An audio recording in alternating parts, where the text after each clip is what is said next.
अब 5वीं अनुसूचित क्षेत्र में बिना इजाजत का, बिना महापंचायत का, बिना ग्राम सभा का कोई सरकार रहे, चाहे भाजपा रहे, कांग्रेस रहे, जेएमएम रहे, किसी की औकात नहीं बनती है, किसी की जगह नहीं बनती है क्या बिना आदिवासियों से पूछे, चाहे वो गैर मंजूर हो, चाहे भुएरी हो, चाहे खतियानी हो, उसके जमीन में आप छेड़छाड़ करने का ना डीसी का औकात बनती है, ना विधायक की, ना संसद की, ना यहाँ का मुख्यमंत्री की, चाहे कोई भी राजनेताओं का ये नहीं बनती है हक क्या आप उनके जमीन में, उनके घर में, उनके जंगल में सेंधमारी करें। और ये सरासर यहाँ का डीसी अवैध है, मैं कहना चाहूंगा।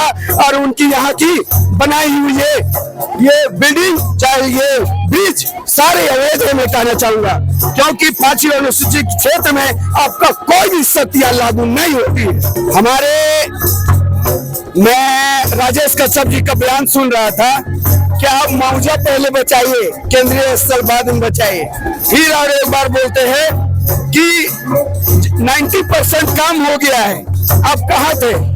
फिर एक बात बोलते हैं मुख्यमंत्री भी अब हुआ है आदिवासी है, हमारे कल्याण मंत्री भी अब हुआ है आदिवासी है, राजेश कश्यप भी माननीय आदिवासी है। तो आप अब हुआ है, आप आदिवासी है, तो क्या आंख मूंद के ये स्ट्रक्चर तैयार करवा रहे थे?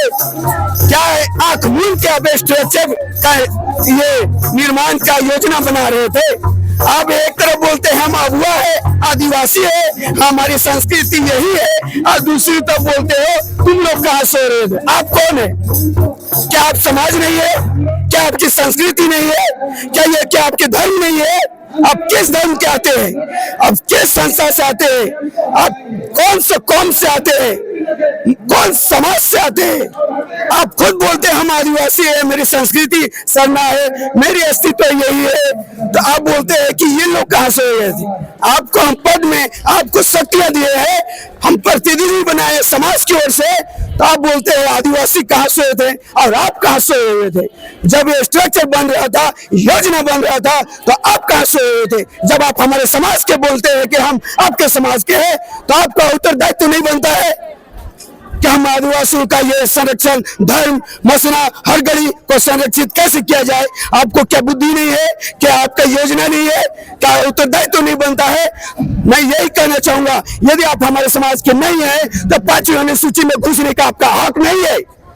5वीं अनुसूची में कोई भी स्ट्रक्चर खड़ा करने का आपका हक नहीं है। आप अगर प्रतिनिधि हमारे नहीं है तो आप किस हैसियत से हमारे घर में घुस के बिल्डिंग बनाएंगे, हमारे जंगल को काटेंगे, हमारे शरण स्थल में ब्रिज बनाएंगे?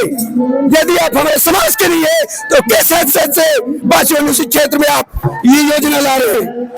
तो सारे देशी विधायक, सांसद, मुख्यमंत्री अवैध हम घोषित करते हैं 5वीं अनुसूचित क्षेत्र में। यदि हमारे समाज की रक्षा नहीं कर सकते, हमारे धर्म की रक्षा नहीं कर सकते, हमारी अस्तित्व की रक्षा नहीं कर सकते, तो आप सरासर अवैध है।